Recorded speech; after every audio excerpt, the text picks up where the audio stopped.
Hallelujah, praise the Lord. இந்த வியாழக்கிழமை மாலை 6:30 மணி அளவிலும் I speak to the name of Lord Jesus Christ உடைய 881வது தேவனுடைய வார்த்தை.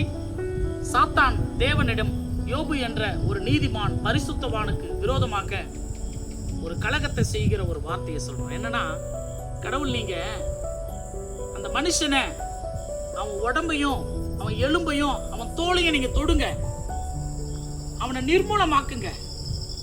அவன் உங்களுக்கு உண்மையா உங்களை துதிக்கிறானா, உங்களை பத்தி பெருமையா பேசுறானா பாருங்கன்னு சொல்லிட்டு சோதிக்கும்படியாக வேண்டுதல் செய்கிறார். The reason for annihilation for men is very essential. நம்ம நிர்மூலமாவதற்கு ஒரு காரணம் நிச்சயமா கடவுள் கிட்ட அந்த சாத்தான் சொல்லணும். அப்படி சொல்லிதான் நம்முடைய விசுவாசத்தை பலவீனப்படுத்துவான், நம்ம அழிப்பான். சாத்தானித்துவத்தை நம்ம கிட்ட ஆளுகை செய்வான். சாத்தானித்துவம்னா என்னன்னு பாக்குறீங்களா?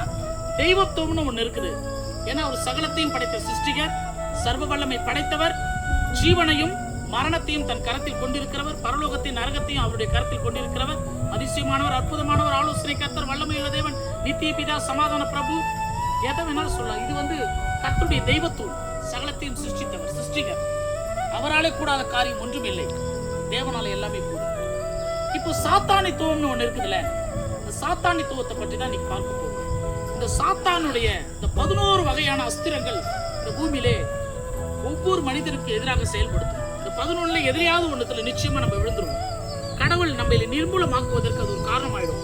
அப்ப கூட அந்த சாத்தான் கிட்ட இயேசு கிறிஸ்து எப்பொழுதுமே ஒவ்வொரு மனிதனுடைய எலும்புகளையும் தோளுகளையும் தொட்டு சுகமா தான் ஆக்கிறாரு. ஏன்னா ஒருவனையும் பொல்லாங்கினால் அவர் சோதிக்கிறவர் அல்ல, சோதிக்கப்படுகிறவன் எவனும் தேவனால் சோதிக்கப்படுகிறவன் சொல்லக்கூடாதுன்னு பைபிள் சொல்லுது. சாத்தான் கட்டையை ஒப்பு கொடுக்கிறார் யோபுவை. சரி, அவனுடைய ஜீவனை தவிர அவனை என்ன செய்யணுமோ செய், அவன் விசுவாசத்துல இருக்கிறான் பாருங்க. எல்லா விசுவாசத்திலும் யோபு ஜெயித்தான், நிர்மூலமாய் அப்படியே நிக்கிறான். எல்லாமே தேவன் கொடுத்தது, எல்லாம் தேவன் எடுத்தார். கர்த்தருடைய நாமத்துக்கு ஸ்தோத்திரம் சொன்னார். அதனால்தான் அவருக்கு விசுவாசத்துல அவரை பார்த்து உபத்திரவத்துல நம்ம பின்பற்ற வேண்டிய ஒரு நீதிமான். இந்த சாத்தானித்துவம் 11 இருக்குதுல்ல, இந்த 11ல ஏதோ ஒரு வகையில நம்மள என்ன பண்ணிடுவான், நிர்மூலமாக்க நினைக்கும். ஃபர்ஸ்ட் கீழ்ப்படியாமை. ஏதேன் தோட்டத்துல நடந்தது நல்லா தெரியும். கடவுளுடைய வார்த்தைக்கு கீழ்ப்படியாம சாத்தானுக்கு கீழ்ப்படிந்துதான் உலகத்தில் பாவமே உள்ள நுழைஞ்சது. செகண்ட், பரிசுத்தரை குற்றம் சாட்ட அவன் தேடுவான். யோபு என்பவர் பரிசுத்தவான், அவரையே குற்றம் சாட்ட நினைக்கிறான். அவனை நீங்க வேலி அடிச்சு வச்சிருக்கீங்க, நீங்க அவனை ஆசீர்வதிச்சு வச்சிருக்கீங்க, அதனாலதான் அவன் உண்மை குதித்து கொண்டு இருக்கிறான். இது எல்லாத்தையும் பிடிங்கி பாருங்க அப்படின்னு குற்றம் சாட்டுகிறான். மூன்றாவது, அவன் நோய்களை கொடுத்து நம்மை சோதனைப்படுத்துவான், வேதனைப்படுத்துவான். நோய்கள்லாம் எல்லாருக்கும் நல்லா தெரியும். யோபுனுடைய உள்ளங்கால் முதல் உச்சந்தலை வரை பருக்களால் சோதிக்க நினைச்சான். அப்படிப்பட்டவன். நான்காவது, நீதிமானுக்கு எதிர்த்து நிற்பான். சகரியா என்ற ஒரு நீதிமான், கடவுளுடைய ஒரு பலிபீடத்தில் நிற்கக்கூடியவர். அந்த ஆசாரிய ஊழியனுக்கு தேவனாகிய கர்த்தருடைய தேவ தூதன் ஒருவன் தோன்றி கர்த்தருடைய வார்த்தைகளை சொல்லும் பொழுது சாத்தான் வலது பக்கத்தில் நின்றான் என்று சொல்லுகிறது. ஏன்னா தீங்கு செய்வதற்காக. நீதிமானா இருக்கிறவங்களுக்கு எப்பவுமே சாத்தான் எதிராக நின்று எதையாவது ஒண்ணு செஞ்சுக்கிட்டு தான் இருப்பான். ஐந்தாவது, கிறிஸ்துவையை சோதித்தவன். எல்லாருக்குமே தெரியும், இயேசு கிறிஸ்துவை அவருடைய அதிசயமான வல்லமையை தனக்கு பயன்படுத்தும்படியா சுய அதிகாரத்தை செய்ய நினைச்சான். நீங்க பசியா இருக்கிறீங்க, இந்த கல்ல அப்பமா அதிசயமா மாத்திங்க. நீங்க மலை மேல இருந்து குதிங்க, உங்களுடைய தேவ தூதர்கள் உங்களை கரங்களில் ஏந்தி கொள்வாங்க. ஆனா ஏசப்பா சொன்னார், ஒன்னத்தை கூட எனக்காக என் அதிசயத்தை நான் பயன்படுத்திக்க மாட்டேன்னு சொல்லிட்டு. இன்னைக்கு உலகத்தில் இருக்கக்கூடிய ஊழியர்கள் எவ்வளவு பேரு சொந்த செய்கைகளுக்காக தன்னுடைய அதிகாரங்களை துஷ்பிரயோகம் செய்யறோம். இயேசு கிறிஸ்துடைய சீஷர் நாம் சரியா கற்றுக்கொள்ளணும். ஆறாவது, நல்ல விதைகள்லாம் பொறுக்கிக் கொள்வான். நல்ல விதைகள்லாம் பாத்தீங்கன்னா, இந்த வசனம் உங்க இருதயத்துல பாக்குறீங்களா, அந்த நேரத்துல கொஞ்சம் விசுவாசம் வரும், அந்த நேரத்துல ஆண்டவர் மீது பற்றுதல் வரும். ஆனால் சாத்தான் அந்த வசனத்தை உடனே எடுத்து போட்டுருவான். அதுதான் வழியறிக்க விதைக்கப்பட்டவர்களுக்கு ஊமையாக பைபிள் சொல்லுகிறது. அது எதுக்குமே பலன் இல்லாம போயிடும். ஏழாவது பாத்தீங்கன்னா, களைகளை விதைப்பான். நல்ல இடத்துல நல்ல விதை நல்லா வளர்ந்து வரும். களைகள் என்ன பண்ணும், அதை அழித்திடும். நல்ல நிலம் தான் யாரு, இந்த உலகம். விதைதான் மனிதர்கள், களைகள் என்பது சாத்தான். இயேசு கிறிஸ்து உண்மையா சொன்னார், இந்த களைகள் இந்த நல்ல விதைகள் முளைக்க முடியாதபடி இந்த களைகள் நம்மளை அழித்திடும். சாத்தான் அப்போ நல்ல விதைகள்லாம் பொறுக்கிறான். எட்டாவது, உடலையும் உள்ளத்தையும் கெடுப்பான்.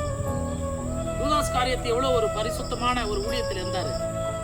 அவனுடைய உள்ளத்திலேயே புகுந்து பண ஆசையை காமிச்சு அவனை இழுத்துட்டான். அனனியா சப்பிரால் தேவனுக்கு உண்மையா இருந்தவங்கதான். அவங்களுக்கு நிலம் விற்கப்பட்ட பொழுது ஒரு பங்கை வஞ்சித்து வைத்து பரிசுத்த ஆவி என்ற தேவனிடத்திலேயே அவங்க போய் சொல்றாங்க. அப்போ 8வது, உடலையும் உள்ளத்தையும் கெடுப்பான். உடலையும் உள்ளத்தையும் கெடுப்பான். பிசாசு பிடித்த ஒரு வாலிபன் இயேசு கிறிஸ்து கடற்கரையிலிருந்து போறாரு. சாத்தான் பிடிச்ச அந்த வாலிபன் வந்து இயேசு கிறிஸ்துடைய பாதத்துல வந்து விழுந்து வணங்கறதுக்கு ஓடி வரான்.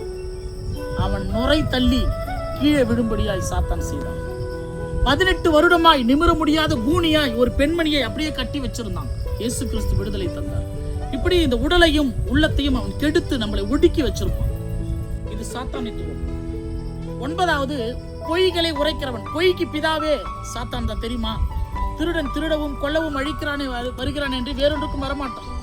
ஒவ்வொரு குடும்பத்தையும் அவன் பொய்களை சொல்லி, வாக்குத்தத்தங்களை பொய்யாக சொல்லி, ஏதேன் தோட்டத்தை கூட பாருங்க, தேவன் சொன்னது உண்டா, நீங்க இதை சாப்பிட்டீங்கன்னா தேவதூதர்களை போல மாறிடுவீங்களே, இது உங்களுக்கு தேவன் சொல்லலையா? இப்படிலாம் வஞ்சகத்தன்மையோட பொய்கள். இன்றைக்கு நிறைய பேர் அநேக பொய்களை சொல்லி, கலகங்களை சொல்லி ஒவ்வொரு குடும்பங்களையும் சபைகளையும் பிரித்து கொண்டு வருது. இது சாத்தானின் தன்மைகள் நம்மிடத்தில் இருக்கக்கூடியது. 10வது பாத்தீங்கன்னா, மனிதரை பாவம் செய்ய இழுப்பான். யூதாஸ் காரியத்து 12 சீஷர்ல ஒருத்தர், அவருக்கு பண ஆசையை காட்டி அவனுடைய இருதயத்தில் சாத்தான் புகுந்தான். பணப்பையை அப்படி வாங்கும் போதுதான் சாத்தான். அனனியா சப்பிரால் 2 பேரும் நிலத்தை விற்கிறாங்க. ஒரு பங்கை வஞ்சித்து வைத்து பரிசுத்த ஆவி என்ற தேவனுக்கு விரோதமா அவங்களுடைய இருதயம் சாத்தான் அப்படியே முழுவதுமா ஆக்கிரமிப்பு பண்ணி கடவுள் கட்டியே போய் சொல்லும்படியா ஊழியக்காரங்க சொல்றாங்க. அவங்க அழிவு தெரிவிக்கிறாங்க. 11 பாத்தீங்கன்னா, மனிதரை விழுங்குவதற்கு அவன் வகை தேடுவான். சாத்தான் வகை தேடி சுற்றி கொண்டிருக்கிறான். எவனை விழுங்கலாமோ என்று கர்ச்சிக்கிற சிங்கத்தை போல ஜாக்கிரதையா விழுத்திருங்கள் இயேசு கிறிஸ்து சொல்லியிருக்கிறார். ஆகவே 11 வகையான சாத்தானித்துவ ஆயுதங்களுக்கு விரோதமாக நம்ம ஜாக்கிரதையா இருப்போம். ஆண்டவராகிய இயேசு கிறிஸ்துவுடைய வல்லமையான வசனங்களை பிடித்துக் கொள்வோம். கர்த்தராகிய தேவனிடத்தில் ரட்சிப்பையும் ஆசீர்வாதத்தையும் எப்பொழுதும் பெற்றுக்கொள்வோம். கர்த்தர் நம் அனைவரையும் ஆசீர்வதிக்கும்படியாக அடுத்த தேவ செய்திகளோடு நான் உங்கள் காட் சர்வன் சகரியா